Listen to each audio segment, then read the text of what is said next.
So Cool. why don't you introduce yourself, just your name, your tag, and your main to start out with? Yeah, sure thing. So name is Calvin. Tag is Swaggermuffin, and hmm then uh, I've been maining Falco for a pretty long while now. hmm So I guess just to start, like I have with everyone, how did you get your tag and how did you pick your main? So the tag started in high school. Back when me and a group of friends we were playing League of Legends a whole bunch, hmm and I just remember one day, I don't remember what the tag before it was, but I remember thinking, what's the funniest kind of tag I could think of? hmm At the time, the term swag was super popular. Everyone Yeah. was saying it. hmm It means cool, vibration, like it's just cool, coolest thing around, popular. I hmm was trying to think what's like the blandest food item you could think of. Uh-huh. So I was like muffin, like I was thinking like a bran muffin, like they're Uh-huh. flavorless, like the most blandest thing. So I was like, we're just gonna combine the two terms. That's where I got Swagger Muffin from. hmm Uh, I just thought it was a really funny tag at the time, and it just kind of stuck from there. Makes sense. And then as for your And main, uh, I kind of always started playing Falco. hmm When I first started playing Melee, I jumped around with certain characters. I tried Marth for a little bit, just because he seemed not as technically advanced, or the tech barrier there wasn't as high as hmm far as the spacies. But as I started to learn wave dashing and the kind of the fundamentals of the game, Falco's combo game just seemed to come more naturally with me than a lot of hmm the other characters. Uh, I think that kind of I think that's what draws a lot of people to Falco too. His combos seem to be very intuitive, hmm so he seemed to be a character I was able to combo the best with and pick up the fastest. hmm Okay, and that makes sense. Um, so that's how you like pick the character up, but what led you to stay with the character over time? Um, Over time, I think a lot of it was. I think Falco is one of the characters that you can kind of freestyle with the most. hmm He does have his bread and butter combos, pillar combos, that sort of thing. But I think he's one, at least for me, he's one character I feel like I can really do whatever I want with and kind of hmm freestyle my own combos. And then that's kind of what really kept me sticking with the character. Okay. And would you say that I guess actually real quick, do you have any like tag history of changing your tag as well or no? Only variations of my own tag. hmm Uh, I think it might have been my second year in SB. I came back and the tag was Drunk Muffin, hmm simply because back when Smash GG was, when you changed your tag on there, you had to hold it for like 4 months or something like Yeah, that. it And was a long time. yeah, it was like 4 to 6 months. hmm What happened was I turned 21, and there was a local in Kansas going on. hmm So I changed my tag to Drunk Muffin because, of course, for your 21st, you're just gonna go hard. hmm So I played in the tournament drunk. So I didn't know you had to wait for so long. So I ended up having that tag for about 6 months. But hmm yeah, it was just a variation of my first tag. hmm Yeah, I remember. I remember when you were in a few tournaments as that, and I was like, I remember because I think I saw it pre-reg on a tournament, and I was like, is this Calvin or someone else? I definitely remember seeing the tag before being certain it was attached to you. I Um, know, like for some reason, the tag Swagger Muffin sticks with a lot of people. yeah, it Like does. they It just definitely remember my does. tag really well. hmm So I came back and they're like Drunk Muffin, and then a lot of people were like, "Did you change your tag?" I was like, "Well, You I see, changed it, but now it stuck. I did. I uh-huh. meant to do it for like 2 days, but yeah, that's kind of how that one was about. Kind of my second year. hmm I think your tag like just has a really nice like flow to it. Like it just like is very smooth to say. And like the It has a good visual cadence. aesthetic of Yeah, like the letters is like also is good in my opinion. Like it's a good I think it's a good one personally. Like definitely one of the ones that I think is the most memorable for myself out of the local scene, in like a good, in like a positive way. Some are that way in a bad way, which some of them I won't say on stream while I'm streaming on Twitch. But um, Yeah. so how did you get into competitive melee, like wholesale, like just the melee, versus how did you get into it in Santa Barbara? Um, so when I first got into Melee, I was introduced to it through uh, a friend I had made in high school. We became friends over Smash. Hmm. We had a mutual friend, and we met at his birthday party. Hmm. And his name's Brent, but Brent had brought N64 over, and we had played N64, and he was kind of telling me about Melee, how it was. It's like it's better for these reasons, Hmm. and we would play through that. And then he told me about the doc. So I ended up watching the doc, I think, a week later, Hmm. and I was like, I want to play this game. um, at the time, we were playing Smash 4 because that came out. Hmm. I lost interest in the game, and then at my local scene, the Melee and Smash 4 people played right next to each other. Hmm. So you have one wall with Smash 4 and one wall with Melee. I would always kind of peek over and be like, I think I won't play that game. So me and Brent still friends now, but he never made the transition with me. But we'll still go to that tourney. It's on the same days, kind of around the same time, so we'll always go together. But that's kind of like my first introduction into playing competitively. Hmm. As far as getting into the SB Melee scene, when I was first, I kind of knew I was going to go to college out there because my dad's an alumni from Westmont. Hmm. So I was like, okay. I've been living at home for a really long time, so I was like, this is kind of my time to get out of the house and kind of see what it's like being on my own. Hmm. Uh, from there, I used the Facebook strat. I just Facebooked the UTSB group, just Yeah. Santa Barbara Melee, and that Facebook group had popped up. I just threw out a request to join, and from there, I was like, I gotta go to first tournament is, Hmm. and then I just going out there from then. Do you remember what your first tournament was in Santa Barbara, and also your first tournament in general? Like, I think you kind of described your first tournament in general, but like maybe first one in Santa Barbara. Yeah. So my first tournament in general was at this video game bar in town. Hmm. We found it through Smashboards, Oh, okay. which seems now to think of Smashboards of finding tournament.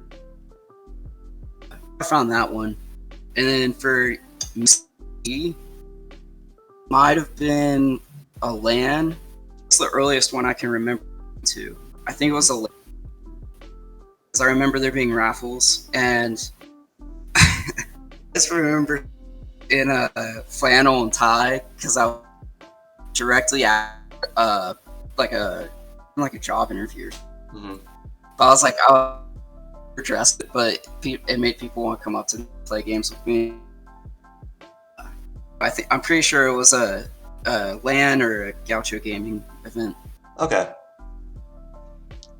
I'm trying to place the year. I'm guessing. I think it was it like 2015 or 2016? Yeah, I went to my Westmont fall 2017. Okay. I think I might have caught a tournaments. I just remember just tournament hostings were going down at the time. Hmm. I might have caught people that. Oh, hold on. You're stuttering a bit. Let me see if it's on my end or your end. Here, let me just leave the call and rejoin. One sec.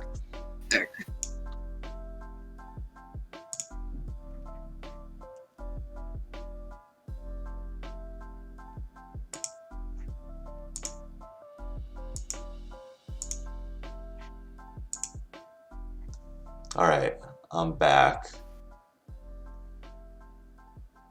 Oh, Maybe. what's up? Are we better? I think it's similar. Let me see if here. I have an idea. Move into the general chat of the SB Discord server and see if that helps. We'll jump.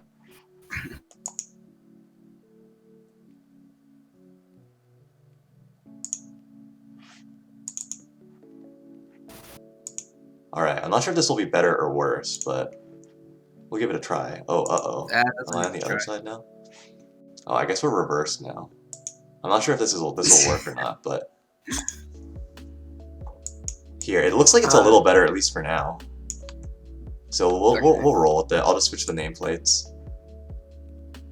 But yeah, I think that was kind of my first ever, as far as UCSB was playing, is either a game, Gacha Land, or I forgot what Jake called him, but they were up in like the student, what do we call it, the student leadership room or something? The graduate students lounge, right? Yeah, that lounge. It might have been one of those. Okay. Damn, that's crazy. I feel like I can remember you at like earlier tournaments, but I guess not. It could. I mean, it could be. That's just my earliest recollection of it. Okay. So would you say that you had like when you started playing, like what was like your impression of like the game and like the culture like in general and then in Santa Barbara? And like how has that changed and like evolved over time? My first impression of the game was like it was kind of intimidating at first just because of the high skill barrier. But once I started going to in-person events, that kind of melted away the intimidation factor, just because it was such a welcoming community and there was never that kind of toxicity you kind of expect from online games or anything like that. Kind of moving forward, you're focused on getting better. You get less intimidated or kind of that fear of like you're not improving, I guess. My focus kind of shifted more out of, I always want to be a better player, but my focus I feel shifted out of how do I make the community more opening, or like I want to be the best, like that opening person that gets someone into the game. I don't want to be that guy that's like, man, he was so mean, I don't want to come back. I want to be like, that guy was so fun to play with, even though I lost, like, or he was so fun and welcoming, like I want to come back. So I want that's kind of like I want to promote that just by being that person, kind of. So that's how a lot of my focus has been, kind of later on as I continued playing. Okay. So, and then, how would you say do you feel like you've kind of succeeded in that, or do you think that it's been more, or do you think it's been like a hard thing to do / did your goals like change over time? It wasn't, I think it was just kind of a goal I took up naturally. I didn't really notice that was something I was trying to do at the start. I first kind of started noticing it at my local scene here in Kansas. I noticed a lot of the first time entrants would play me round one. I was kind of talking, and the TO kind of brought it up with me. He's like, yeah, you're really nice. I know I can put people against you and they won't feel extremely defeated, like they get washed or anything like that. I'd always try to kind of have fun with the game, and kind of also try to have fun with them too, and just how I interacted with them. And kind of when he brought that up with me, I was like, man, I don't know, it brought me a lot of joy in that. I was like, I want to keep that going. And that's kind of when I kind of wanted to take up that goal of just making it as welcoming as possible. Okay. I mean, I think that's a really good goal. I think that while like a lot of fighting game communities don't have like a lot of that like cultural toxicity that online games have, like it certainly doesn't like mean that it's absent from those communities. And it's really, especially in person, like it's important to make that good first impression. I think a lot of it, when it comes to fighting games at least, it's definitely in the context of what you're doing. There's always, you can BM people all the time in Melee just by how you're playing, but if you talk to them nicely and you treat them as equal, like in a way kind of as equals, that toxicity doesn't come off as toxicity, just more that you just kind of wanted to do cool things and you had the chance to, so you took that opportunity. And it's like, hey man, like it can be an inspiration for some new people too. They see someone does something cool to them, they're like, man, I want to get to that point too. I want to do that stuff to someone else, you know? Yeah, yeah. So I guess like in terms of like how you play the game, like what are like your goals with the game specifically? Like in terms of like improving or play style or just like, any particular like goals or approaches you had to like that and like your journey as like a player specifically? Yeah, so it makes me think of the when Dave was on, he was talking about how when he was youthful swagger child, Hmm. he had to fit that he had to mold his play style to the tag. Hmm. And he didn't like that. I'm the opposite. I don't want to play my play style. I want it to be unconventional, as unconventional as possible, flashy in a way, uh, and just like kind of like the definition of fun. Hmm. Uh, Kind of just like the idea that you don't have to fit a mold. You can do whatever you want. Hmm. Uh, Now, as far as like improvement, I've noticed it's kind of hard to improve when you don't do the most optimal thing. Hmm. So right now, it's been a lot of just trying to figure out when's my opportunity to break the mold, but when do I need to fit the mold to build up percent or combos or that sort of thing, Hmm. so I can do that. Or I noticed when I first started, I'd give up a lot of learning the basics to do the cool stuff, which Hmm. I think a lot of new players fall into that trap. Like, they're the players that multi-shine between stocks, but they don't do it on shield. Hmm. It's like, why do you know how to do it if you don't put it into Yeah, yeah, practice? yeah. It's I kind feel of you. that falling into that same trap of like, I want to learn the cool stuff and then never being able to enact it because you just don't know the fundamentals. Hmm. So I noticed recently too, like I'm trying to double back a lot into what are the new fundamentals I need to improve on because I kind of skipped on them. Hmm.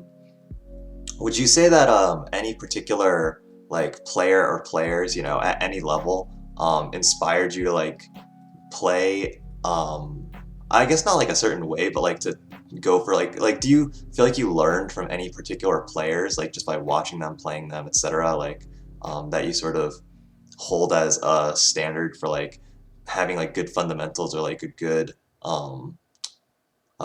or just being like stylish? Um, for style, uh,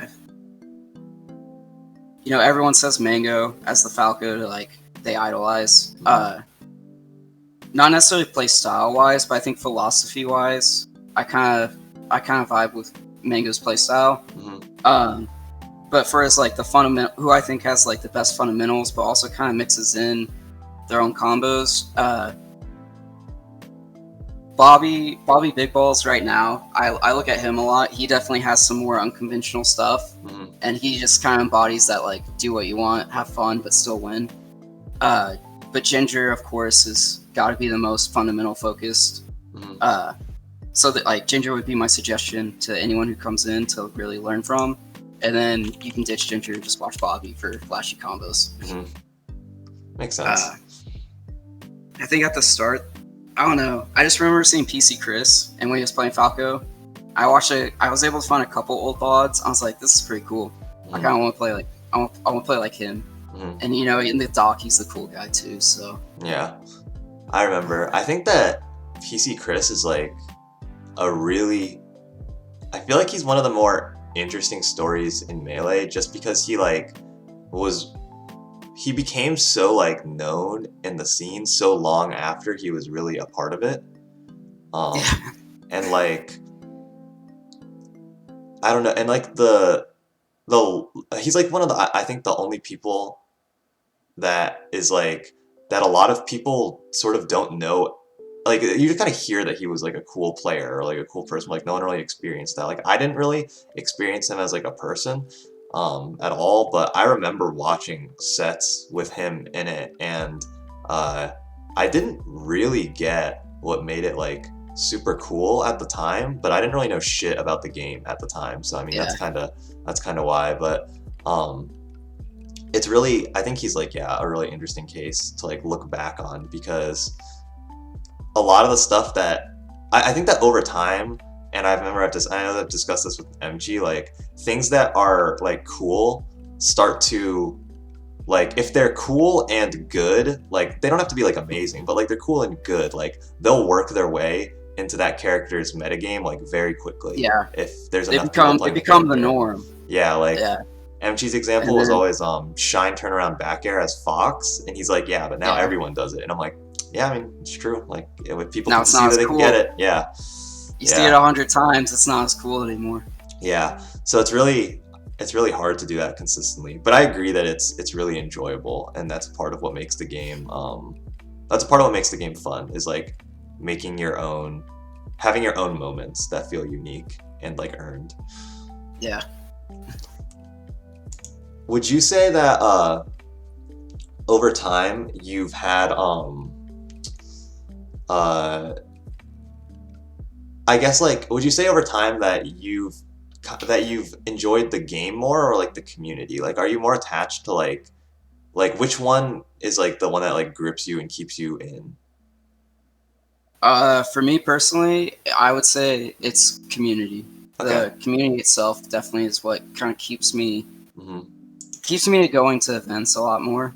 Um, I mean, I still care a lot about how I place. You know, going on to still sucks, but Hmm. it's like if the game. I think in my mind, if I valued the game itself more, I would, I'd go 0-2 and maybe stay for a couple friendlies and then bounce. Hmm. But I've gotten way more enjoyment out of, helping with setup and playing in the bracket. When I'm out, I stay for the next 2-3 hours playing friendlies, talking to people. Hmm. Because at least in Santa Barbara, like a majority of the friends I made out there were in the community. So I was like, this is my time to hang out Hmm. with all my friends, especially being on different campuses. I just kind of came to the realization that's a community. Like I don't want to give it up. I want to make sure it kind of prospers and survives as long as I can make it. That makes sense.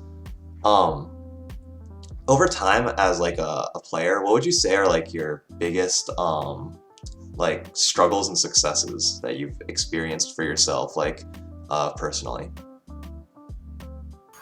Uh, my biggest struggle is always it is and always will be my mentality. Hmm. I think both inside and outside the game, I kind of I have a pretty bad mentality. Hmm.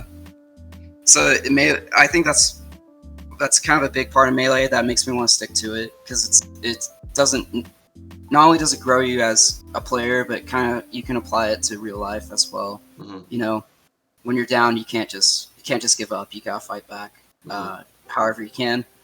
Um, as far as like biggest accomplishments, I'll always remember I placed third place at this one local. The TO had no idea how to run a tournament. Hmm. I got third to two other PR'd Wichita guys that made it out to this little town in nowhere. But there were people. It was a best of one tournament. You had like 3-minute timer, and you Damn, could pick okay. as long as you gentlemen's, you could go to any stage. This sounds like the So it was Wild like, West of tournaments. yeah, this was run by some like 30-year-old guy. Like he was just way old. He was the outlier on the older side And of the Melee it just wasn't really community. ingrained in like the culture and like the understanding of like the competition. Yeah, and we were like, I remember me and my friend Brent, we went to this because we're like, man, we can kind of mop some people. They don't know what they're doing.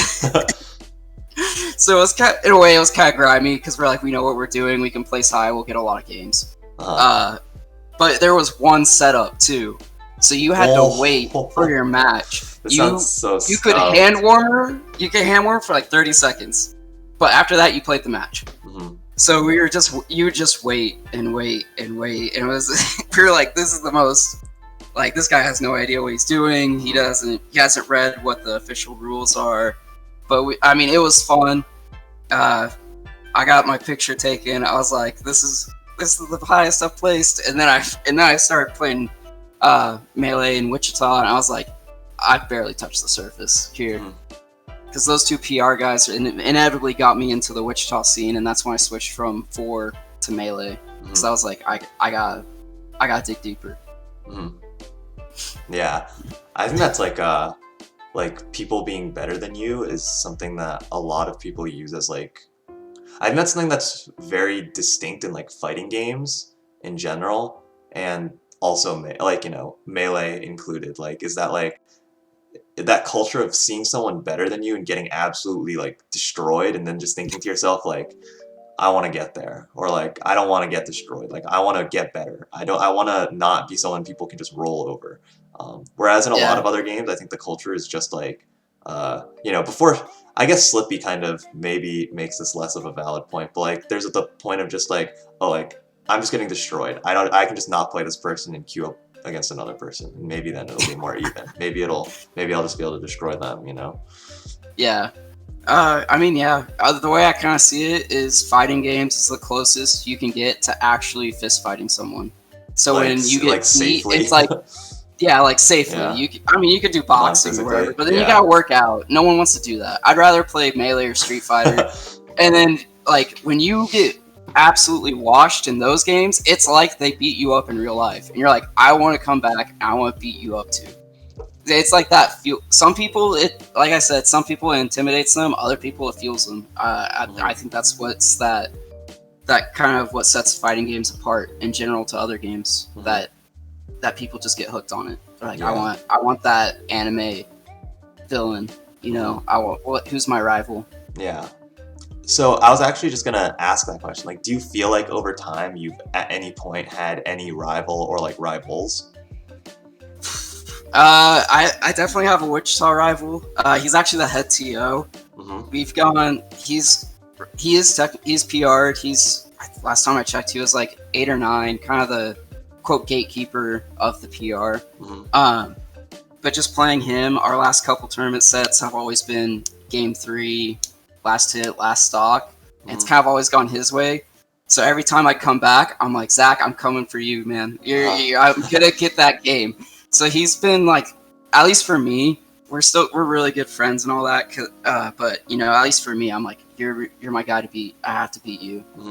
I think like as far as SB, I don't know. It's just been friendly, like kind of friendly banter and stuff.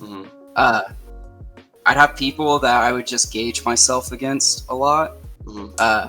Like Johnny's definitely was one of them, because I felt like we were really equal when I first met him. I was like, okay, I gotta keep up with Johnny. Technically, he blew me out of the water, man. He's fast. He's so fast. But I was like, man, you know, I'm still taking some games in friendlies.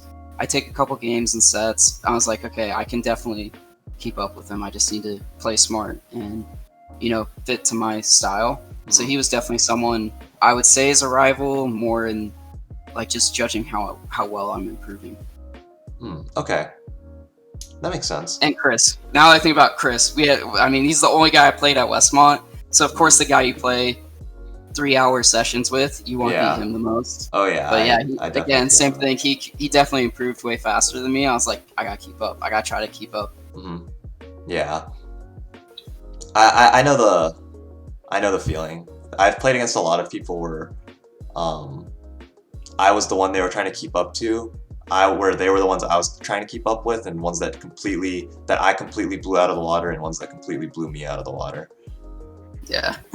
So it's definitely, there's a lot of that, but playing your friends and your practice partners, like there's definitely like the desire to want to go all in, but like sometimes it feels like one of those things that you can't really just zone yourself into unless like you're in a bracket. Yeah, I mean, I subscribe to the philosophy bracket's always going to be different, no matter what you do. When you boil down to it, you could put money on the line in friendlies. It just kind of simulate that pressure. But the moment you go into bracket, even with a practice partner, you're both gonna try to pull out stuff that you may not have been doing in friendlies. To try out some new stuff, because you kind of know each other's habits. But yeah, the pressure you feel in bracket, I feel like you can get close to, but you can never really simulate at the same time. So I asked Dave this a few like I think a couple days ago. But how much of a factor do you think tournament nerves and like just like tourney pressure like and like nerves and stuff like factor into being a good player? Like to you, like how valuable are those skills, like handling that? I guess like tournament Um, stamina and yeah, like handling the pressure and nerves. I think it might be a barrier to achieving a certain level, like Hmm. advancing up. But I definitely don't think it's one of the biggest barriers in the game.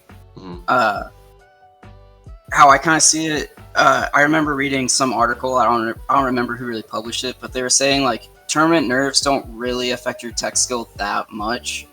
Like maybe you hit 5 out of 6 wave dashes on your own in your basement, but in tournament you only miss 4 out of 6. Hmm. It's not a major disadvantage, but where I think it comes in is when you feel that pressure, you begin to revert to whatever you're comfortable with. So Hmm. maybe in the like I remember the amount of times, like I said, playing Zach, like last hit, last stock, he plays Falcon, revert to bad habits, I tech in, I get need, I die. Hmm. Like it's once you start to get used to the tournament nerves, then you can fight that instinct of like, I'm comfortable rolling in, I'm comfortable going in place.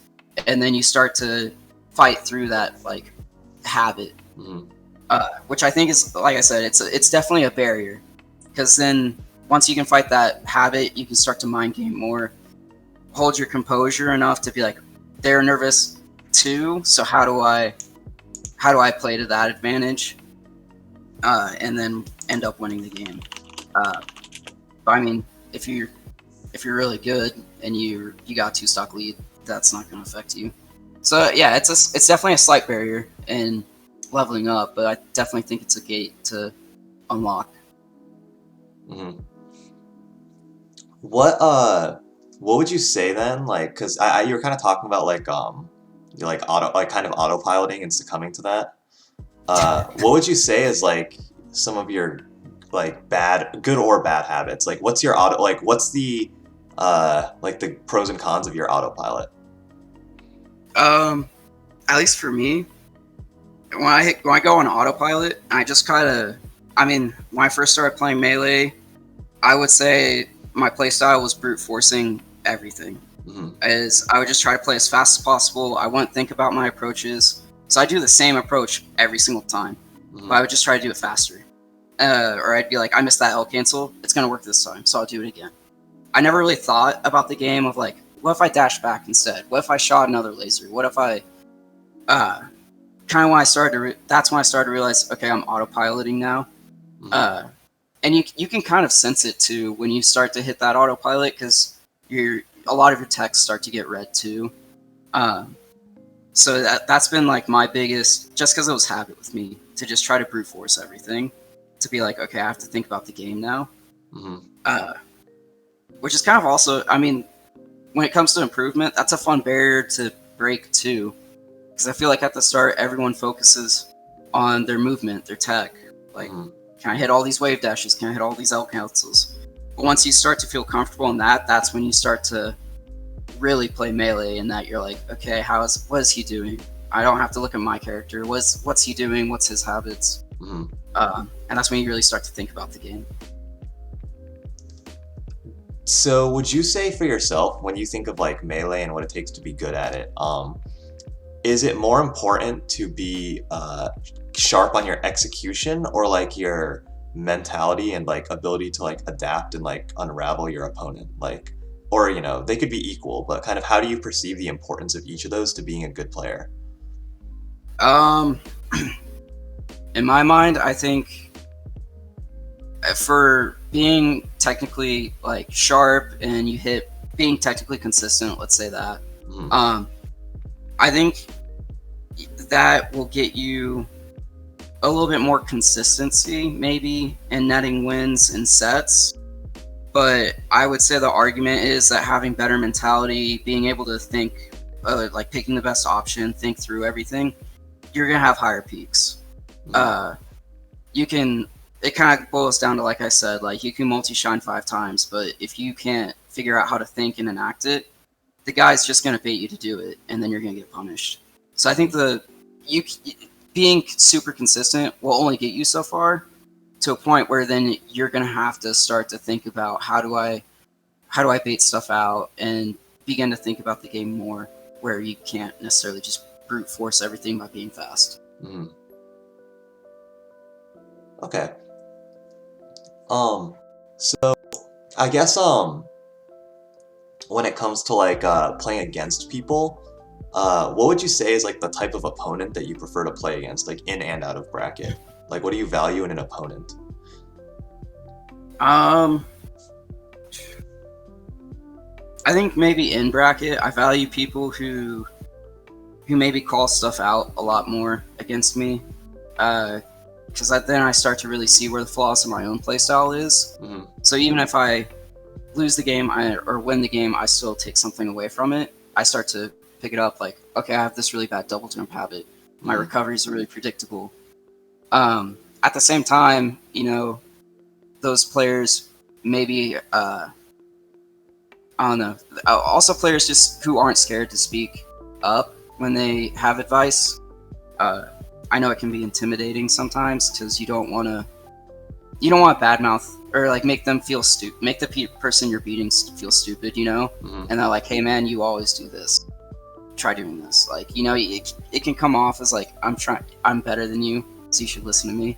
Mm-hmm. But I mean, I valued that a lot, especially with players like Alan. Alan would taught me a lot about, like, in the Sheik matchup, how to get underneath needles, how to think about how I recover, as well as just combo games too against Sheik. Mm-hmm. Players that just speak up like that, Kafka, a lot of friendlies we played, he would speak up and stuff like that. Mm-hmm.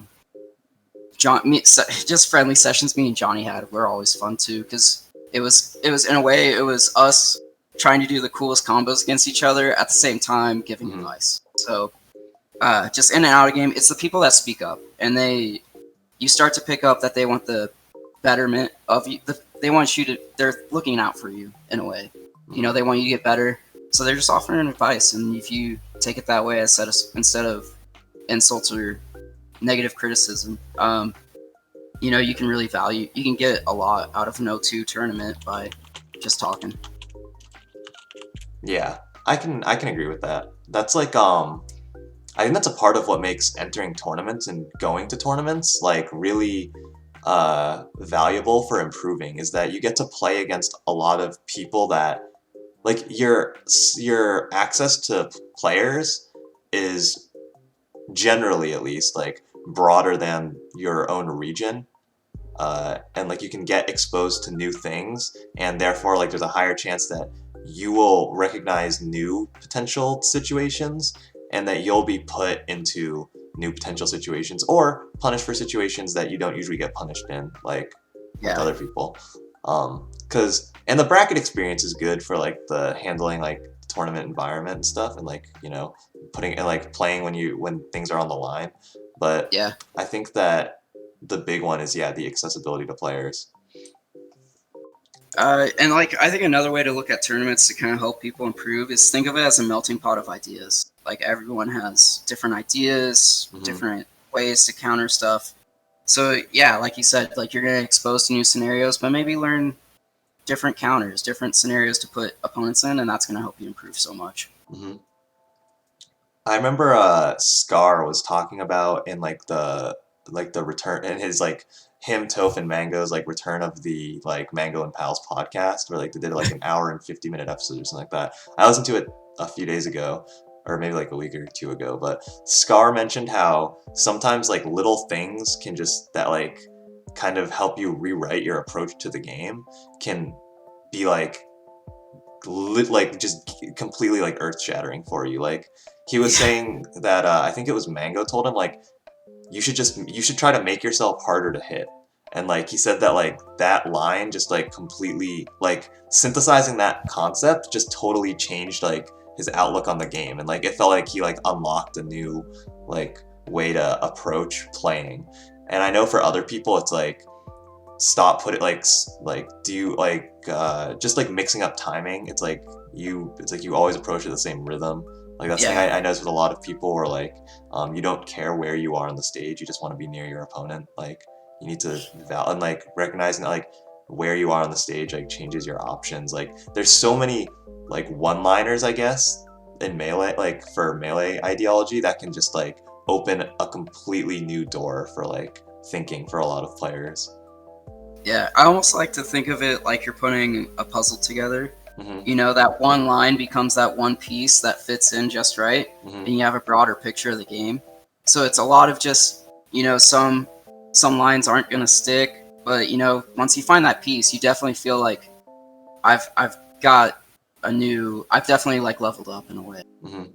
Just because of that one thing. Would you say that for yourself, there are any things people have like said or done, or that you've like said or done, etc. There's like things that have helped you like break through barriers or like level up your gameplay like significantly? That's a good one.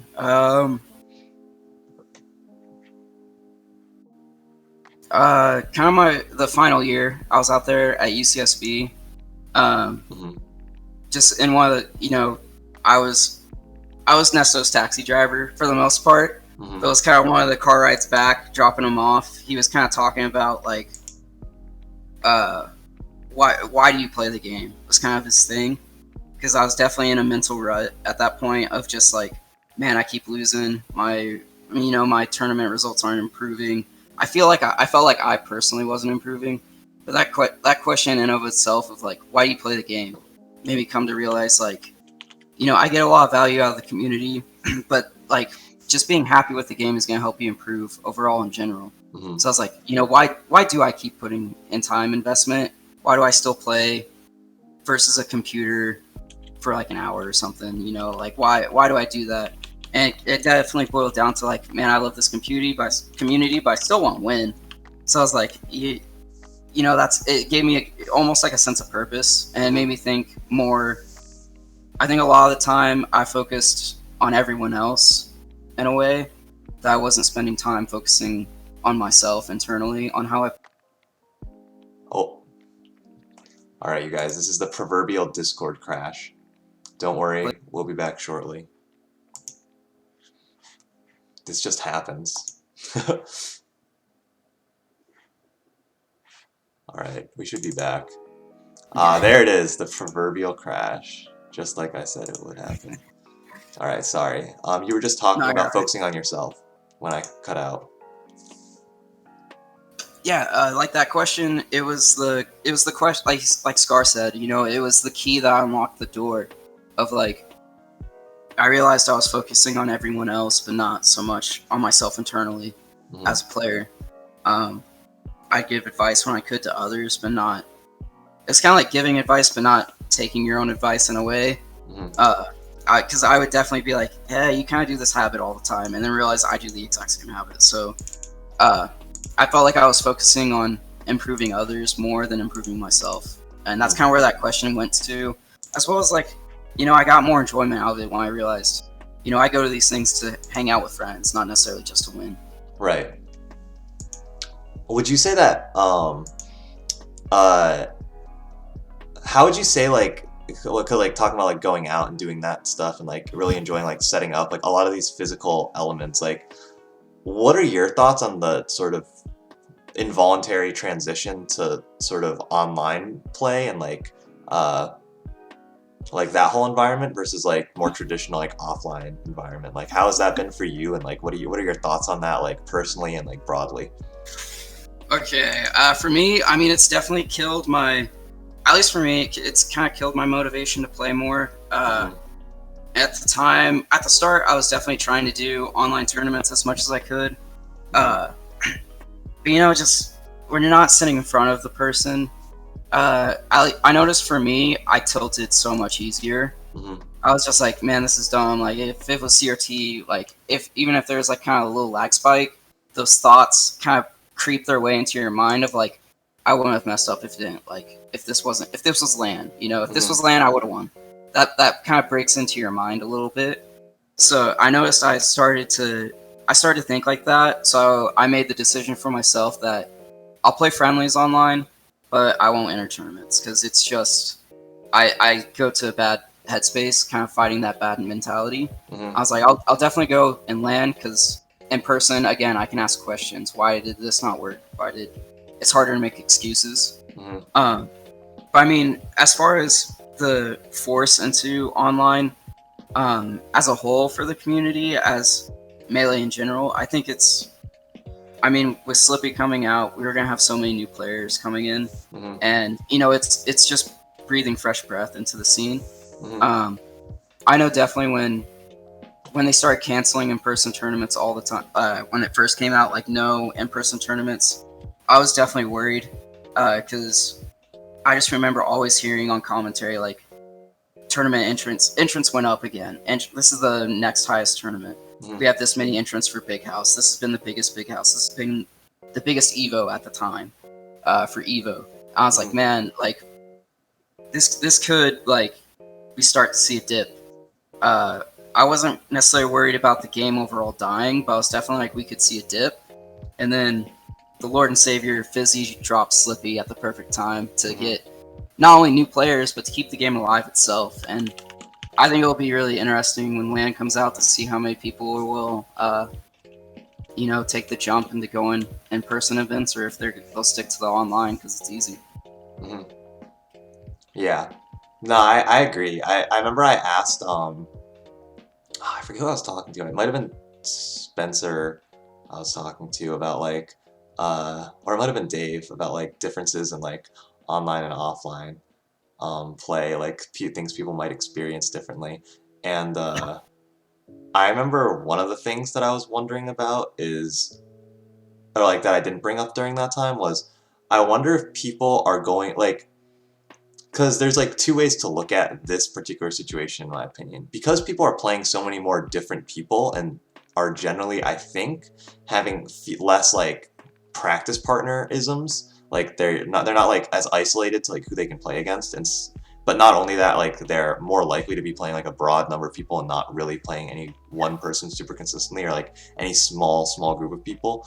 Like it makes me wonder if these people are going to have like super deep burned in habits because like they aren't necessarily getting punished for them a lot, and they're because like they can always just queue up, like if someone's punishing them really bad for it, they can just be like, fuck this, like on to the next Yeah, I'm person. going to the next guy. Yeah. Versus like, or will they be much better at it because they're exposed to more and more situations? I'd like to think it's the latter, but I can see an argument for the former.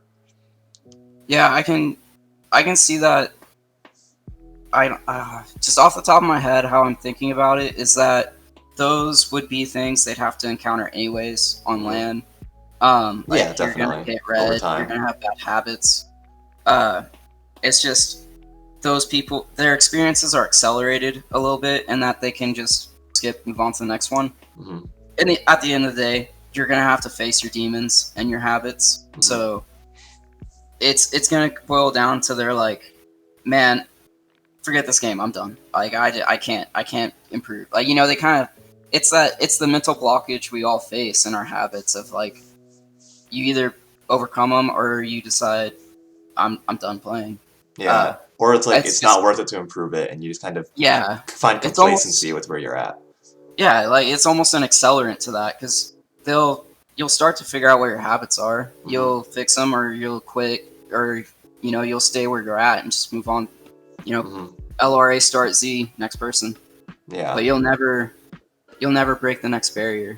That's how I don't know. Maybe that's my major outlook on the game is what breaking through the next barrier in my play. Mm-hmm. And it's pinpointing it, moving past it, and if you want to give up, you can give up, but you're gonna stay where you are, kind of. Mm-hmm. So, I guess out of curiosity, for yourself when it comes to like breaking barriers and like making big like making jumps in your like skill and ability and stuff, like do you feel like you gain more, like you see your performance and like your feeling of like skill improving more when you pick up new things to incorporate into your gameplay, or when you drop like bad habits and like clean up what you've already got?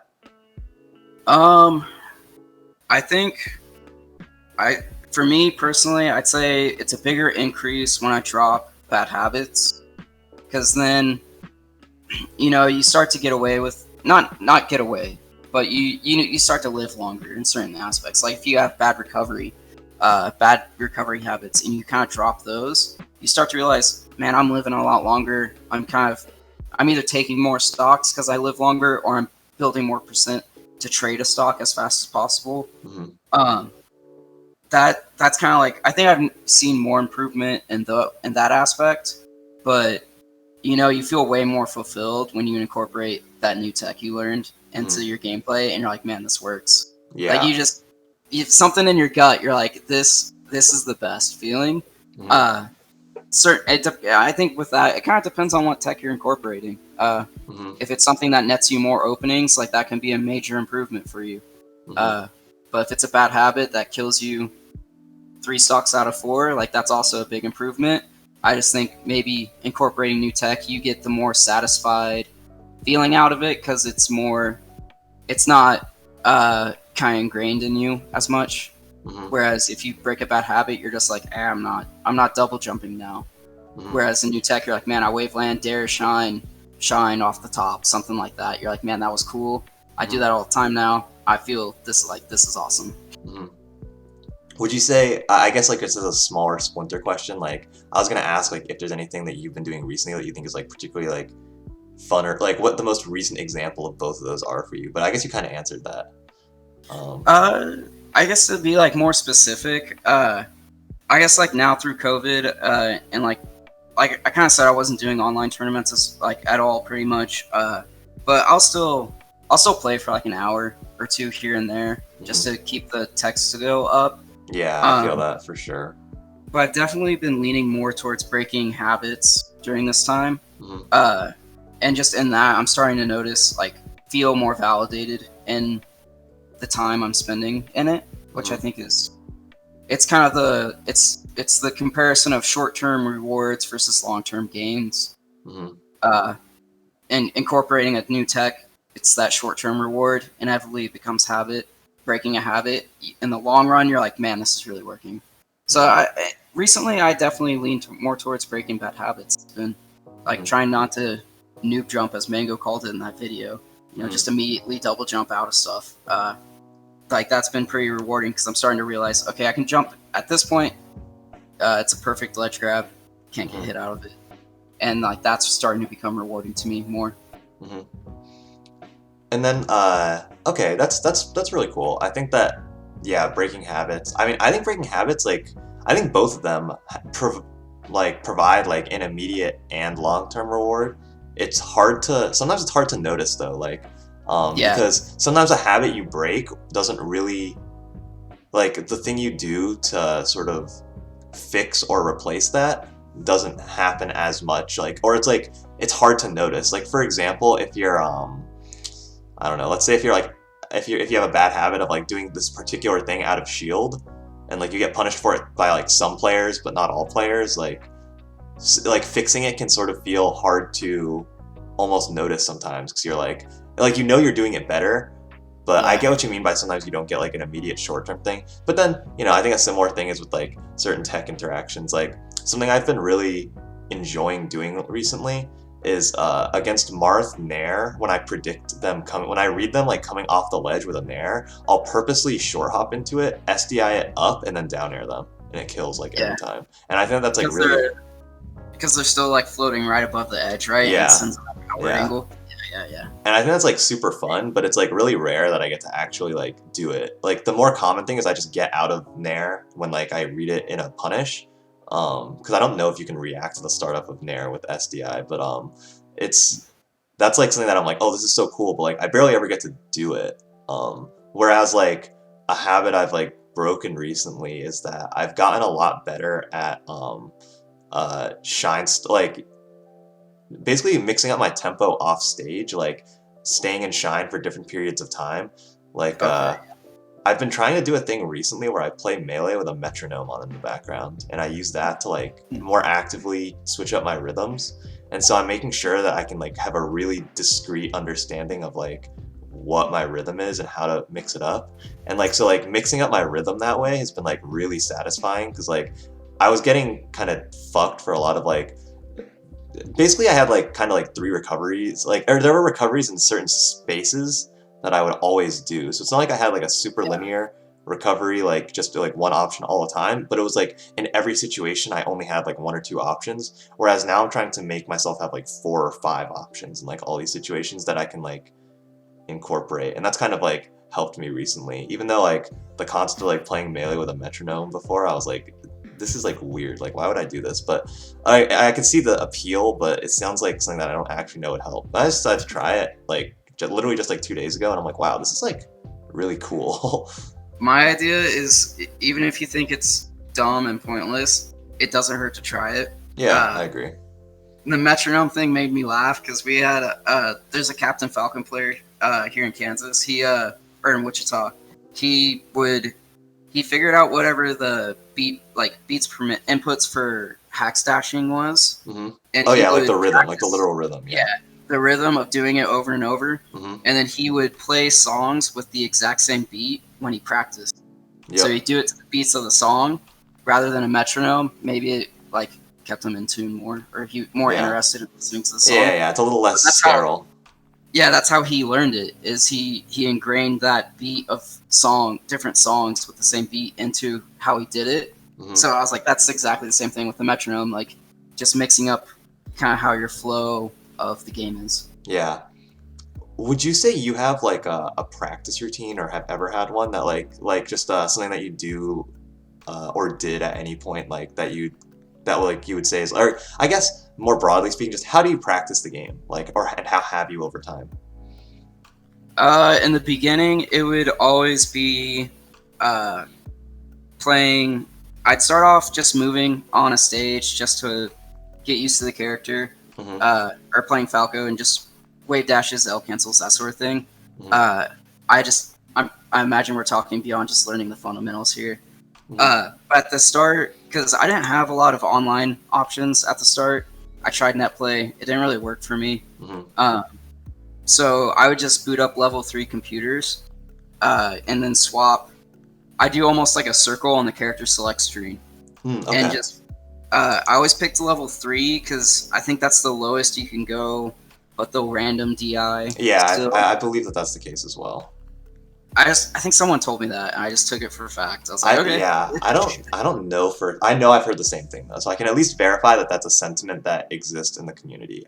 I'm pretty sure it's true as well. I'm pretty sure it's true. I kind of tested it a little bit. Like if you just up throw a character, they'll always go, like they may DI right, then they'll come right back where you're standing. Mm-hmm. Whereas at level 3, they'll go right and then maybe drop down. They might come right back. Like they still don't pick the best options, but they're different. So they kind of work. I would do that. I just for an hour just combo and then go around the character select screen. I'd start Falco Dittos and then go Falco to Fox, Fox to Peach. I would start putting Peach because I played Chris all the time. Mm-hmm. Before then, I would go to Falcon, Falcon to Marth, and then Marth to back to Fox or back to Falco. Gotcha. So it's kind of like in a circle. Yeah, I know. I see what you're saying.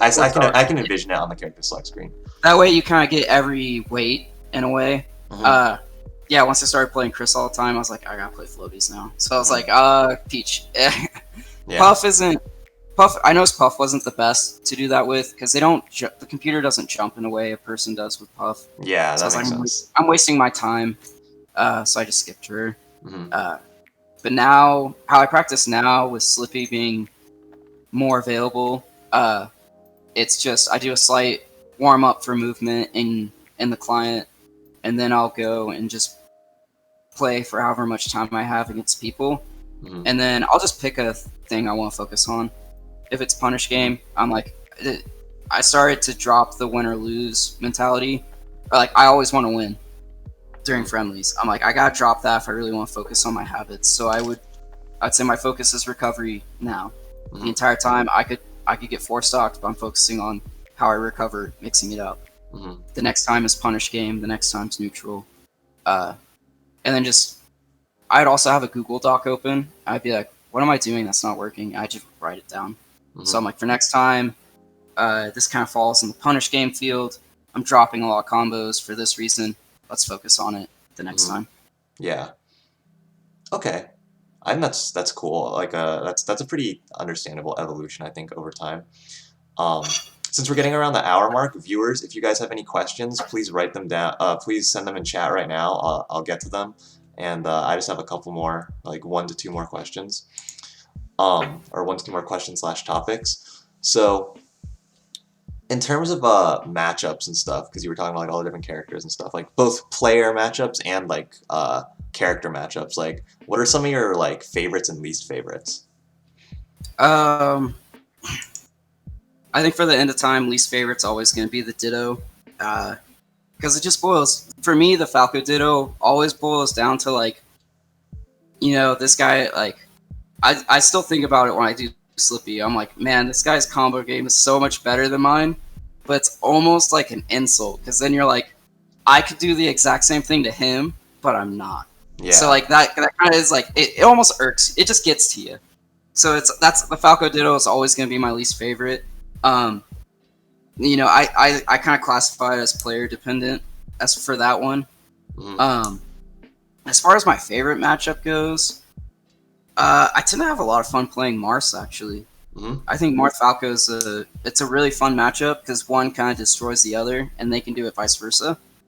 And it kind of makes me think about that's kind of the matchup that makes me think about what bad habits I'm doing all the time. Because if Okay. I double jump really dumbly, like to get back on stage, I'm gonna get F smashed. I'm gonna die.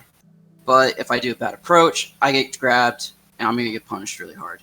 Mhm. Same way, I think in a way, Marth is actually a really fun way to combo with for me. Uh, I know a lot of people say Fox Falcon for them are, but I think Marth's like the perfect way that I like to combo with. All right. I think I mean, that's a good answer, I think. And then for players, do you have any particular or no?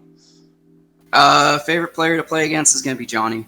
I know he plays Falco. We play Falco deals all the time, but I swear every single time we play friendlies, one of us gets the most nuttiest combo we've ever seen, Mhm. and it's fun when someone gets hyped right along with you, even though they give Yeah. it to you. Mhm. He's always, and I think we always talked shop with Falco, and yeah, I remember having the funnest times with him. Mhm. As far as worst, like I've never really villainized anyone, or like Mhm. just been like, I don't really want to play friendlies with you. Mhm. Uh, it could be because I'm always a shy person, so unless I didn't really know you at tournaments, how I always did friendlies was I picked an open setup and just waited for someone to walk up to me. Mhm. So when you do that, you can't necessarily be picky. So I never really Yeah, had people makes where I was sense. like, I don't really want to play you. But if you came up to me, I was always willing to play. All right. I like that mentality. I mean, I like that as well. Like, definitely just there's certainly people that I will not name currently that I do not enjoy playing against, but I definitely am down to like give. And I definitely like playing new people. Like, I like playing around, so to speak. Um, so 2 questions from viewers so far. Elzonto wants to know, Calvin, who wins in a best of 5 between Swaggerpuffin and the White Woman Slayer? Swagger Puffin is gonna be my bet. Yeah, The what's this? Wichita White Woman Slayer is gonna do high aerials on shield, miss the L cancel, get grabbed, up throw arrested a lot, as well as he's gonna get his combos or his recoveries read super easily by Swagger Puffin. Uh, Swagger Puffin might drop some punishes, some combos, but I'm definitely thinking in a best of 5, Swagger Puffin's gonna take. What do you think the set count's gonna be? I'm gonna go with. I'm gonna say confident 3-1. 3-1. Okay. I think the White Woman Slayer is gonna, he's gonna take a game on a FOD, take an FOD game, maybe Yoshi's. Hmm. So I'd say I'm pretty confident it'd be a 3-1. Okay. And then, similar vein, Crisp asks, how is Swaggerpuffin coming along? It's coming along. It's getting a little bit better. I haven't. I don't think it's because of the new MMR with Slippy. But I'm starting. I know when I pick Puff, I'm starting to get people who don't panic as much, like when I throw him off the stage. So I'm Hmm. like, okay, I can't just autopilot back air this guy. Hmm. He's gonna think about his recovery. So it's been making me think about Puff different. I looked into some rest setups, try to incorporate those, but Those haven't been the best. It's still very much a basic Puff, but it's incorporating some of the stuff that, basic, more intermediate Puffs do than beginners. Mm-hmm. Dude, let me tell you the best, not the best, one of my favorite way to edgeguard is Puff against Spaceys, just in general, alright? When they're off stage and they're above the stage, alright? If they're lower, if they're like barely above the stage, you full hop. If they're like way above the stage, you short hop, okay? And you short hop towards them. But that's all you do. Then you just return back to where you landed, you let them do their high forward B, and you just rest them. It works at least once against like almost Gotta get anyone them you can scared. imagine. Yeah, it's so satisfying. It's such a fun setup. Cause like you just feel like you earn the rest, and like if they don't have like a really good forward B like or a shorten or something up their sleeve, like they're like a sitting duck. Like once they land, Yeah. it's really fun. I will say, out of the White Woman Slayer and Swaggerpuffin's actually my least favorite secondary. The character embodies everything that I don't like about the character. Mm-hmm. So when I back throw someone off the stage and they panic side B and I punish it, I'm like, man, I've been in that situation so much. Yeah. In a way, it's like, I get to do it. And you feel so much better. You're like, yes, I get to do it to someone. But then you're like, man, I'm just beating up this guy for the same thing I got beat up for. It's no fun. But I'm like, this is such a sadistic side character that I play. Mm-hmm. So in a way, I'm fine with being intermediate. I don't want Swaggerpuffin to become a thing as a main. But that's I think that's a good that's like a good thing to like come to terms with and like understand. Like I know that I've been around a lot of characters before. For the first time in a really long time, I've been able to just play Falco for, I think the longest I've played Melee for consecutively since Slippy was, I think I played for, and I was like, okay, I'm going to play for a really long time and I'm not going to switch characters. And I played Falco for like, I think it was like 9 hours one day. And I was like, I haven't stayed on one character for this long in probably over a decade. You worked a normal working shift as Falco. You put it like if Falco was a job, you worked your 9 to 5. Yeah, true blue collar bird. But yeah, that's like being able to stick to characters and like kind of having fun with secondaries. Like I definitely get that balance. But it's definitely, and you get insight into that character too. Yeah. So now when I play Puffs and they back throw me off stage, I just know not to panic jump. Mm-hmm. Like, don't panic jump, don't side B high, and then mix up your uppies. I'm like, so that's why I tell myself every time I see Puff pop up on the screen, I'm like, okay, they're gonna do this to me. Just be ready for it. Don't get cheesed. Mm-hmm. Yeah, I definitely feel that. But thanks for like appearing. I really appreciate everyone who's like come on so far, and I really enjoyed getting insights from you on the on both your local scene in Kansas and like your and like of course here in Santa Barbara. So Santa Barbara and Wichita, like having that experience in both of those places I think is cool, and the way that both of them kind of have contributed to you as a player, like your journey in that way. Yeah, I mean, it was I'll never take the experience I've gotten going to SB for granted. Because definitely during the time it became Wichita was my gauge. It was like, I want to leave Wichita but come back stronger. So that was that's just something I'll never forget. And I'll never forget my time in SB, man. That was the best 2 to 3 years. It was serious. Oh, I guess actually, last question. I can't believe I didn't ask this, but I really want to know, for you personally, was there a golden age of SB Melee? And if so, what was it? Oh man, golden age of SB Melee. For me, I would think it had to be the time. Oh, it was definitely before Corona. I think it was just before like around the same time Main Stage happened for me. Okay. If I had to pick out any point, that was it. My reasoning for being is that's when I was starting to get people to go outside of SB. To outside tournaments. When I first started going to Westmont, my goal was to go to all the tournaments I saw on Twitch. So I wanted to go to a Super Smash Sunday. because I always watched that. I wanted to go to a turn up. Those were kind of my big two. I think Super Smash Sunday stopped before I could go to one. Mm-hmm. But I went to turn up and I started going to those. Like, I go to every other turn up, which I guess would make it a monthly because I think it was bi-weekly. Mm-hmm. I just remember the first time I did, I threw it in the Facebook chat or group to be like, does anyone want to go with me? I got one person to say yes, and then they bailed out on me because something came up. That sucks. So I would legit go to turn up on my own, Yeah. like throughout all of fall semester. I'd ask around, like post in the chat every once in a while, but no one would want to go. It wasn't until main stage happened that I was able to start to get people like going to turn ups, going to like I'd start just being like, I'll drive. I don't care. I want people to go. Mm-hmm. And people start going. And like to me, that's the golden age because that's where you make all your memories. Mm-hmm. All right, and that's a great way to round off then. But yeah, thanks again for your time. Yeah. I really appreciated having you on. And so now that this episode is basically concluding, the Steven episode will get added to the playlist and get updated. And then once the next episode concludes, we'll have this one added. So the next person to be on, scheduled to be on, is Malachi tomorrow at 6 o'clock p.m., followed by Johnny at 8 o'clock p.m. So that's the plan for tomorrow, and I hope that, you know, anyone in chat, like, I appreciate you guys coming through. I hope that you had a good time listening and stuff, and I'll see you guys later. You know, thanks again. All right, peace out. Hey, I got a quick question for you. You can Oh, DM okay. me. What's up? You remember the Avalon? You know, you got the Falco face. Mm-hmm.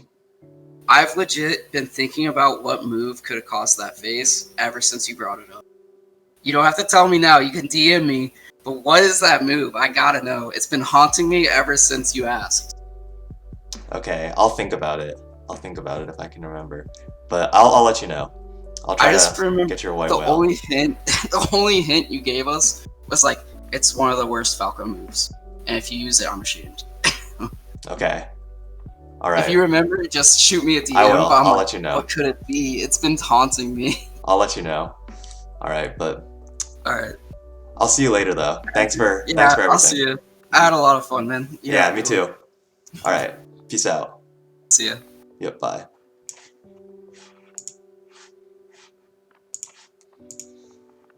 Let's see.